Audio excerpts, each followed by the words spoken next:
Welcome back to the Southern Pickleball Podcast. As always, I'm everyone's favorite 4-4 duper Corin, alongside my co-host and co-founder of Southern Pickleball, Mark Spackman. And today, we have a very special guest in the house, the main man over at Dill Dinkers, Daniel Hardeman. As a reminder, don't forget to like, subscribe, and comment, and thank you to our sponsors.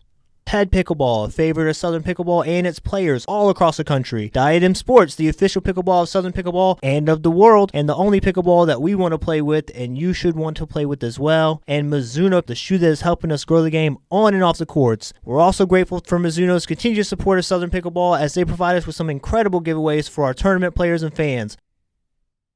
All right, we've got the main man over at Dill Dinkers ATL, Daniel Hardeman. And before we keep going, I'm like the worst with names, and I should have asked you before I come in. I'm not good at it. Right. Is it Hardeman? Hardeman, yeah. Hardeman, okay. Then that's all that matters. So we got Daniel Hardeman in the house. But before we get into everything, what is your official title over at Dill Dinkers? It's a little cooler than main man, I think. Yeah, well, I don't know. I think I might switch it to main man. I like that. I think then. That would be the way to go. No, I am one of the owners, one of the majority owners, as well as the regional developer for Dill Dinkers in Atlanta. We basically have the territory and be working to develop in Atlanta, around Atlanta, and most parts of Georgia. Yeah, perfect. Love that. But so before we get into Dill Dinkers, then, because this is the Southern Pickleball Podcast, how'd you get into pickleball in the first place? Well, about 5 years ago, we ordered tennis rackets there at the beginning of the pandemic, thinking we just needed some exercise. Same week, we ordered the tennis rackets, and it came in the mail. Our friends, who are also now co-owners with us, introduced us to pickleball. Those rackets never got used. Just send them back. They sat on, in the cabinet and just as a symbol of what could have been.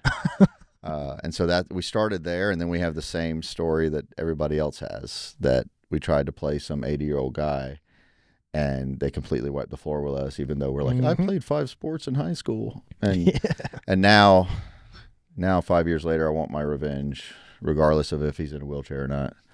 The villain origin stories. It might be tougher in a wheelchair, two bounces. That's fair. Yeah. That's fair. But, it's tough when you get your ego hit at the beginning when you start pickleball a lot of times. You're like, how did that guy get me? So that's a quick transition, though. So 5 years from starting playing and then like full scale into business. When did that transition happen? When did you start thinking about business? Well, right before the pandemic, again, we were actually looking to be entrepreneurial, and I was looking at actually doing a VR arcade of all things. Yeah. Bad combination with pandemic. Yeah. And so thankfully that didn't work out before that whole thing started. And so we always had that entrepreneurial spirit. And then we, as we see here in Atlanta, a huge market for it, but we're ranked so low on just court availability. Right. And so for us, the community's been so wonderful. We wanted to do something, and somebody came back and said, hey, you should look at this Dill Dinkers place. So we researched them, researched the other companies. We're like, yeah, let's do this. This makes sense for us. And something that I can really be more passionate about as far as doing versus just my same old corporate job for 30 years. And when you're saying we and us, you're talking about you and your wife, right? Y'all, this has been a passion for y'all together. Yeah. Well, for us, for the couple that joined us that showed us pickleball, as well as one other, Destin, another friend of ours that we play pickleball with on a regular basis. And so it's been a passion for us as what we've built in the community from those parks, as well as just them, that we really wanted to do and give something back to Atlanta. So you and your wife still play regularly together? Most of the time, we can survive. So I've played against you and Laura. How do y'all? What's the key to that? Key to playing together? I don't think I can do it with it's tough. Me and my wife. It's I tough. don't think we would be able to do it. We learned early on we had to set some rules because we're both very competitive. Yeah. We both played a lot of sports, and so we had to set some rules. You're on the court. You do not coach. You basically do the Ted Lasso thing of goldfish memory. Trying to think back to my match and trying to think if that was the case. True. It was mostly true. In tournaments, some of those things sometimes go out the window. But no, for the most part, we had a good match. And those are the main things. We don't coach unless asked. We don't criticize. We go to the next point. And even off the court, we don't coach unless asked. unless we set that boundary and say, hey, That's sort of can I good give you advice tip? for all partnerships. Really. Think so, yeah. It's a good relationship thing, but often, most oftentimes, relationships forget that once competition gets in the mix, right? Oh yeah. So, Yeah, I'd be coaching my wife, definitely. She yeah. There's no chance. So, you guys chose a location in West End. Yeah. How did you choose that location? Was it just because it's up and coming, or it's just good property? Yeah, a little bit of everything. Yeah. We know the West End is a really cool neighborhood. Right. Like it's been up and coming for a bit. There's a lot of culture to it. I didn't realize how much there was till we moved in. Mm-hmm. We had been looking at spaces all around town. We know that up in the northeast kind of quadrant of Atlanta, you've got a bunch of places popping up, and we're like, well, this is close to us, a very underserved area in the city, and came across just a really good partner with our landlord, and they're wanting to build out this 200,000 square foot space warehouse. Yeah. Where they used to film Cobra Kai. Oh, I didn't know that. Yeah. So, being the white dude from Guatemala with the name Daniel, it was just a sign, right? Because I was always Daniel's son growing up. And when I pulled into the parking lot to look at the space, Mr. Miyagi's house was down there, and I was like, am I dreaming? Wait a second. So yeah, that was where Sony was originally storing a lot of stuff. They were filming Cobra Kai. Had Eagle Fang Dojo next door, and the Miyagi Do down in the parking lot. Unfortunately, they took it down, but that's all right. It's there. It's there in your heart. You can still see it on Google Maps, but yeah, that's crazy. Yeah. So it was a perfect fit with the landlord. The cost, the ceilings were fantastic. They're 20-foot ceilings, 22 to 24-foot ceilings in places. It's just important. A lot of places don't think of that. It's just that's no lobs. That's the rule. No lobs. Come in, no lobs. We have fun lobs where sometimes I go through the rafters, and as long as it doesn't touch, we're okay with it. Yeah, that's a perfect shot, right? And it's fun to watch people kind of. You have to say sorry for that if you hit it through the rafters and it doesn't go through. Is that like when it hits the net? I don't know. I think that's such a good shot. It's like a trick shot almost. It doesn't change the trajectory, so you still have time to recover. Yeah, right. Fair. But those are the rare ones. Those are fair enough. Don't happen as much. Well, I am curious. Obviously, you believe in indoor facilities because you've invested in one and run one, but we're starting to see them pop up everywhere. And one of the common conversations we always hear with players is like, are all these places going to make it? Or what do you think the future for indoor is? Well, I think it's going to be like any emerging business, any new thing, which the coolest part about pickleball is imagine being part of a sport like basketball, baseball, anything before it became what it is today. Mm-hmm. That's where we are with pickleball. But with that, in the business side, there's going to be I guess you can call it a gold rush to an extent. There's going to be this expansion at some point. Unfortunately, take away pickleball, small business as a whole, there's always failures. Right. And so at some point, there's going to be an expansion and then a contraction. And so that's why, for us, feeling like what was the best combination of who we want to work with to survive that is what was part of the decision. And we really feel like they had the best model. Yeah. Very interesting. That seems very similar to how we sort of feel about all the saturation in the tournament. And the tournament space. Yeah. Everybody's going to do it for a while. That's right. So speaking of tournaments. Oh, yeah. And, you can be honest with us here. I know you're on the Southern Pickleball Podcast, but you don't have to tell any lies here. And I think there'll probably be some other club owners that maybe benefit from this. But you guys are now partnered with Southern Pickleball. Right. Which thanks for some of your tournaments, that kind of stuff. How'd that come about? When we were at the beginning phases of opening up and such, we were trying to figure out how to do our tournaments. Yeah. Obviously, we could just outsource it and have people come in and run it, and we just rent out the courts. Well, that benefits us only so far. And so from a business perspective and survival perspective, we are able to gain more revenue by running it ourselves. And that's where, I've played in one of y'all's original October. That monster the mash the match. monster mash match. That's what it was. Way back when. And so, and that's where later on I was like, oh, it's that Mark. It's that guy. I remember that tournament. Wow. And so it was really, really kind of a full circle moment to then find out how far along you'd come with that tournament space, and then Kyle and Justin working with you to actually implement it. And we ran it ourselves, and the help from you guys was so good that, like we've even said, we're happy to hand y'all off to other Dill Dinkers to do stuff. But I have not personally seen a smoother tournament process, and that was, y'all walking us through your system and everything else like that. And then, I mean, we finished early on Saturday to the point where I closed and let the employees go get a break.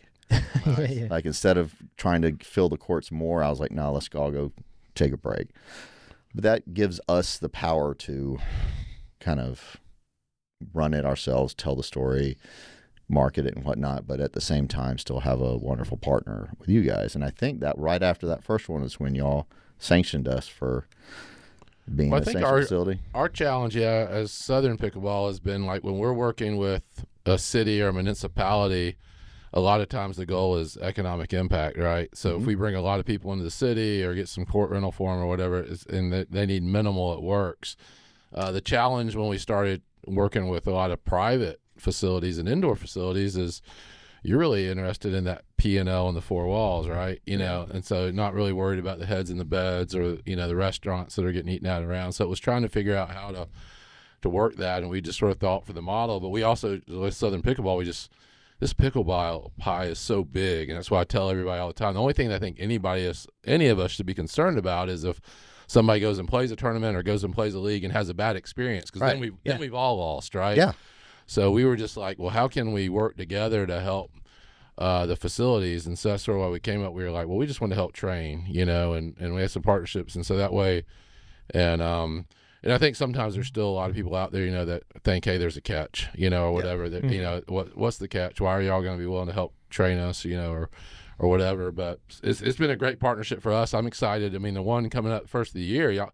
Yeah. And the other step is we don't sanction it until we know that it's vetted and they can do a great job. Yeah. So your team is, first class. They picked it up and it was great. And so y'all are actually running the first one for the new year. That's going to be the first chance for players to earn points for the Southern Pickleball rankings in 2026. And it's going to be the first chance for them to qualify for the 2026 Southern Championship. So we're really excited for y'all to take on that responsibility and do it. And it's going to be great. Yeah, that registration's up, and we've got, it was January 10th and 11th. Yep. So. Dill Dinkers winter warm-up. As always, you can find these on pickleballtournaments.com. Man, we're excited for it. I played that first tournament, and like Mark said, I was there on Sunday for the money ball. We don't have to talk about results. But, yeah, you guys. It was intentional. You didn't want to go over 4-5. Yeah, I can't go over 4-4. I got actually, it's getting iffy out there. I gotta do something different. Gotta play some 3-5 tournaments or something. But yeah, no, your team's awesome. And the Dill Dinkers winter warm-up's coming. But whenever you guys run a tournament, because you guys do a good bit of tournaments, do your members mind? Is that something that they care about? Well, we're doing a combination now. So this will be our third tournament. So we've done, that would be about one every 3 months each quarter. And we may do more later on, but we like that pace that the members get a chance to finally, because of our programming of helping build new players. Yeah. Like we now that gives them an option to kind of get a taste of it and test where they're at in the process.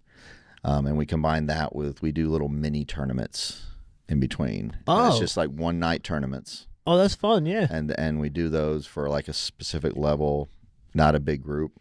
And it's just giving that structured play. It gives people a chance to try different things. Yeah. And you mentioned programming. Like, what's kind of your guys' I'm sure you guys do a lot of different programming. Yeah. What seems to be like your bread and butter, the things people are like itching to sign up for? You always got a wait list. Oh, it kind of depends, because we have during the day we have some coaches that come and do some free coaching and open play combination. Yeah. I don't know if y'all know Tim Ball in the community. Older gentleman that loves to just spread pickleball. He's done things at Piedmont Park and a few other places that we helped with, and he'll come and do free lessons. Antonio will come and do free lessons and stuff like that, and then we'll do the open play. But really, our other program that we have a lot of fun with are things like Pickle and Pints. Come and do an open play for 2 hours. We give you a wristband included in the price. We run up to Boxcar. Oh, yeah. Okay. Do, a burger, beer, and fries together with that they handle up there. Wow. And so that gives us a chance to partner with local businesses. Yeah. That's very cool. I think we might be building pickleball players and alcoholics because we have other programs that are similar. No, we have Pickle and Prosecco that one of the coaches runs, and then day dinking on every now and then on a Saturday that Monday Night Garage provides some stuff. You guys are going to have to get a beer wall soon. Right. I mean, Why? We just get it from up the road, right? yeah, that's true. But between that and our beginner programming is really cool. We've created some stuff like Dill where it's like a boot camp.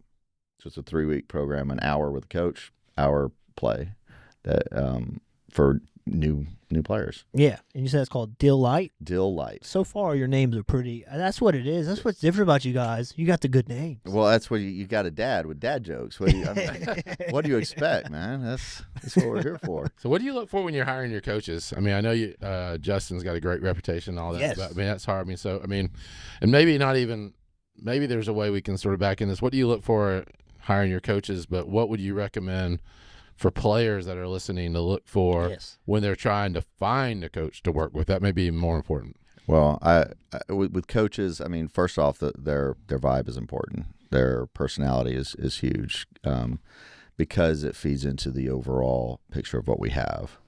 And so far, Justin's one of the nicest guys out there, but he is actually probably one of the best coaches I've dealt with. He's very technical, very good at just at breaking it down for beginners.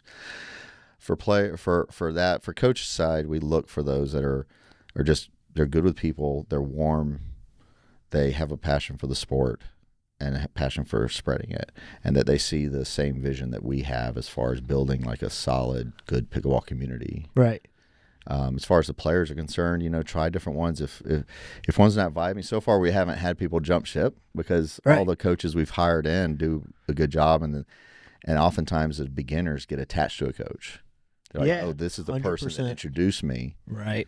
And then they really kind of gravitate to them until they get to a certain level where you have to get one that's a different level. Yeah. Well, the one thing that I've seen that's sort of been different though about having coached tennis and then coaching pickleball. Tennis is so hard to learn, and like your story where you started with those tennis rackets sitting on the side, there's a lot of people that have unused tennis rackets at their house because I mean it takes a lot. Somebody comes to you wanting to learn how to play tennis. I mean it can be a 6-week process just to get them to be able to play a point. We haven't even started like, hey, we're going to teach you how to serve or early stuff. I mean it's a long process. Where pickleball is the opposite, where you're just like. Boom, ready to go. So I see with pickleball, people will come to my lessons or Corin's lessons or whatever, and they'll after 2 lessons, they think they know it all. Yep. And they sort of, so you release them into the wild of open play and tournaments and all that. And then about 3 months later, then they come back and they're like, all right, I want to learn how to play pickleball now. Well, that's the coolest part is that, we hear this all the time, people in our comment section saying, oh, it's just a fad. It's just a fad. I'm like, it can't be. I mean, tennis, the way I look at it, hard to learn, easier to master on the other side. Pickleball, easy to learn, harder to master on the other side. And I agree with that. And so, but that easy to learn part is what builds the community. Right. Because not everybody cares to become a master. Yeah.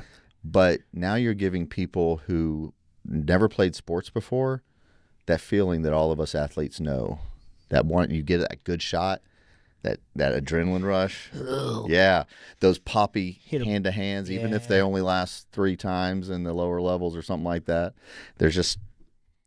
And they never felt that before because they didn't play sports. But now they got something they can step into, and it just...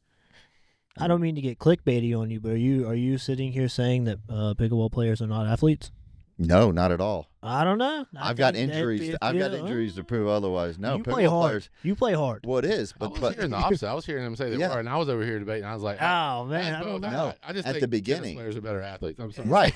I know. Go ahead, Southern Pickleball. But tennis players are better. No, athletes. My point is that you can get more people into it. You can make them become athletes. They become athletes. Now the level at which they get changes stories. Yeah. If tennis players were so much better.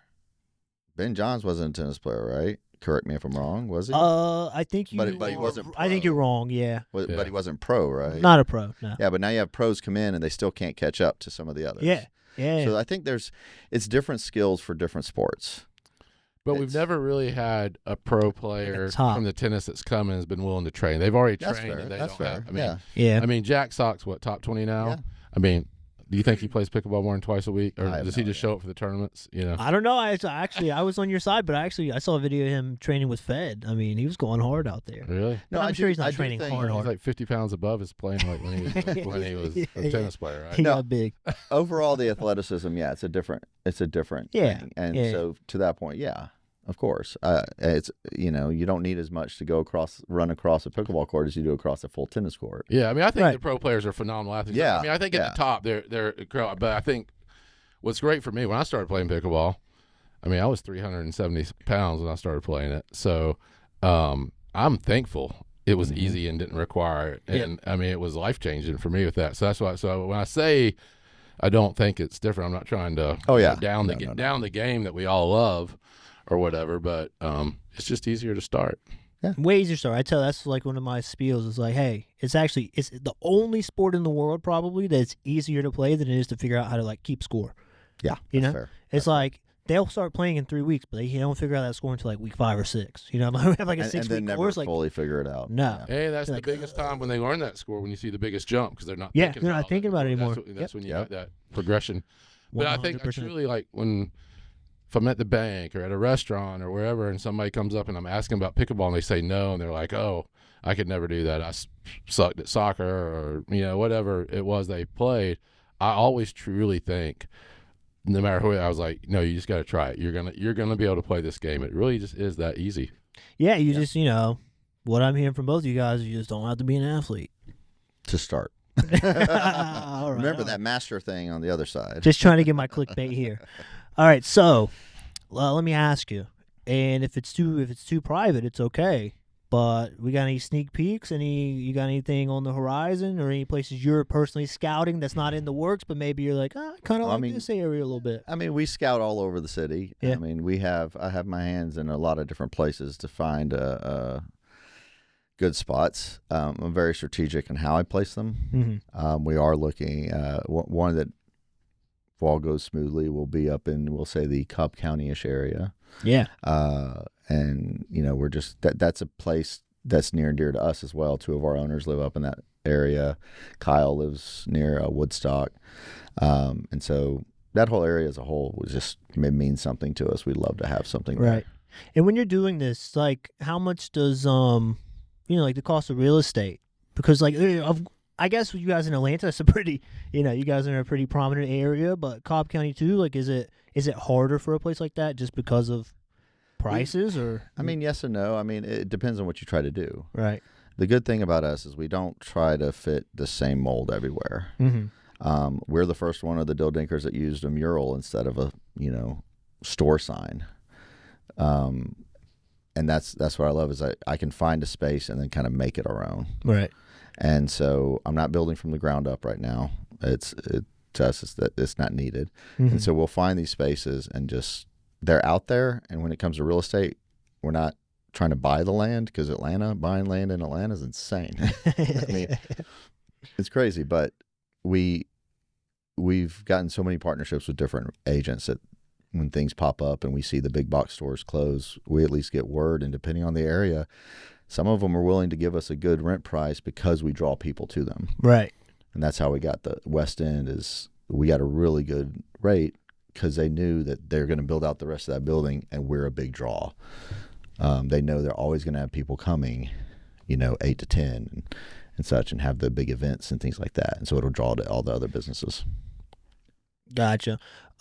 Yes, sounds like, you guys are rocking and rolling, huh? So just real quick, in 5 years, ideally, what does Dill Dinkers in Atlanta look like to you? Ooh, ideally, I would love to have a facility in at least every county, if not more. And like in Metro Atlanta, or like it includes outside of Atlanta, because our territory goes not just ITP but OTP, I guess, if you will. And so, but that's where we don't focus on, okay, we need to go put 50 courts here. Right. Our model goes from 6 to 12 courts. And it's very intentional because the neighborhoods that you go into might not support 12 courts. So why put in 12 courts? Yeah, gotcha. And so we may have in 5 years, who knows? If we have 10, that'd be fantastic. Yeah. Glorious. We'd love to, since we care about spreading pickleball the way you do, like if there's someone failing, we'd love to come in and help take over and keep it going in that area too. You know, be stuff glad like to that. buy your place on a discount. Well, some of them will actually, hey, that's true. But some of them will actually flip. You going through a foreclosure? Call me. That's right. Some of them we could even convert the owners into Dill Dinkers franchisees and provide them that support that they need. Oh, that's nice. And so that's the thing. They just didn't have the expertise to be successful to start out. Right. You're getting. That's what we're seeing is you see like everybody knows it's big. Everybody sees it's growing, and somebody by themselves opens up a place. Mm-hmm. And they don't understand all the intricacies of what go into it. We've learned a lot of lessons in the first one, and we also have gotten the lessons learned from our corporate group. And so being able to then take that and apply it, and it's clear that it's being successful because we're seeing it grow nationwide with us. Yeah. And I mean, as you can tell by the beautiful colors of your hat, you guys have some of the most interesting court colors in the United States. I mean, I'm going to hold true that probably in the entire world. Is that for everywhere, or is that just your? Okay, I didn't. No, that's all of them. Yeah, all of them are the with that orange kitchen and the green. The green, yeah, it's interesting. That's a corporate thing. It gives a good contrast. It's fun. Yeah, good timing with Miami making the college football playoff too. Well, yeah, no. Oh, we don't talk about that. That's baloney. That's baloney. First, is that your other rage bait? This is your other. Rage bait. Man, that was. I'm boiling inside. What a disgrace. Anyways. So yeah, you guys, great facility. Where can people find your facility online? So DillDinkers.com, you can find the location, but we're the West End. Yep. So even on Google Maps, Dill Dinkers West End in Atlanta. We're the bottom section of the belt line right over there. And as we all know, they're working on completing all that for the World Cup. Yeah. But for me, as far as that area, you've got us. You've got all the food places up the way, which is a problem. I have a fitness facility, and I'm not losing weight. It's all thanks to those. It's a bit of a dilemma. Restaurants right up the road. So yeah, it's fun. And then on the website, you can membership. You see all the programming. The best thing, we do have an app. So it's Dill Dinkers app in both app stores. Oh. And so you can download that. You register a visitor account. Or you can sign up as a member. And that way you go ahead and do your waivers and all, but you can see the calendar of events and be able to see what's coming up and what's going on. Like y'all missed all the dogs. We just did Lifeline fundraiser yesterday. Oh. With the adoption agency. Yeah, very good. So they actually brought dogs in. They brought dogs in. Oh, that's fun. I almost ended up with one, thanks to my daughter and Laura. What kind? I don't remember what kind it was. I think it was a mix, but my daughter comes to me and said, "Oh yeah, they told me to talk to you." I'm like, They didn't say no. Y'all are supposed to be the front line of defense. Yeah. We already have two. Well, I hate that we missed that, but I would have ended up with another dog. My wife would have been there. But we did have our hands full. We had 800 players this past weekend down at the Candy Cane Classic in Macon, another 100 down at Cape Coral. And I do like that. As always, the best shirts in pickleball every year coming to you right around Christmas time. The Southern Pickleball Christmas shirts. This year, we even have Christmas lights on there. Holiday lights. So, but we need everybody to get signed up for this tournament at Dill Dinkers. Yes. To get 2026 off to a quick start. Yes, January 10th and 11th, the Dill Dinkers Winter Warm-Up, and it will be warm because it's indoors, right? No better time. Yeah. The first chance to qualify for the Southern Pickleball Championships for 2027. That's when they'll be held. We call them 27. The next year, Southern Pickleball Championships, and it's your first chance to get some points for that Player of the Year award, which people so much want. All right, before we go, is there anything you want everyone to know about Dill Dinkers or yourself or pickleball, or give us like a last little spiel? The last thing I'll tell y'all, we all know how much pickleball means to each of us as a community. Right. To us, that's the biggest part. We want to grow it. We want everybody else to grow. We want to provide this space for people to have that second home. And, I will contest that we're probably the most diverse location in the nation ourselves. Nice. Oh, yeah. And part of it is where we're at and the community and the culture of that area and the people in the city that have just embraced us. And I would challenge anybody to come and check it out, feel that warmth, feel how even the community members, we have members that feed my pro.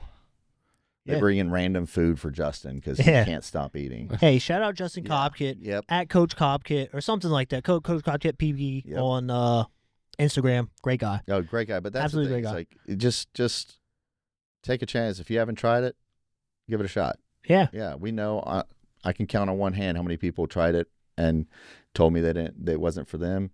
Half of those people tried it again, and now it is. And that's awesome.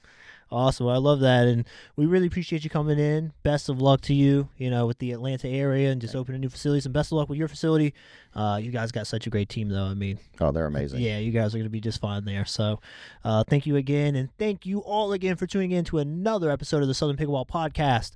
Don't forget to like, comment, and subscribe. Let us know, have you been to Dill Dinkers? Do you know Coach Cobkit PB on Instagram? I think that's it. Something like that. I believe that's right. Yeah. Something like that. Shout out to him. Shout out to Antonio. You said Antonio. Dinking and banging. We love those guys too. But yeah, so you guys don't forget to like, comment, and subscribe, and we will see you on the next one. Thank you.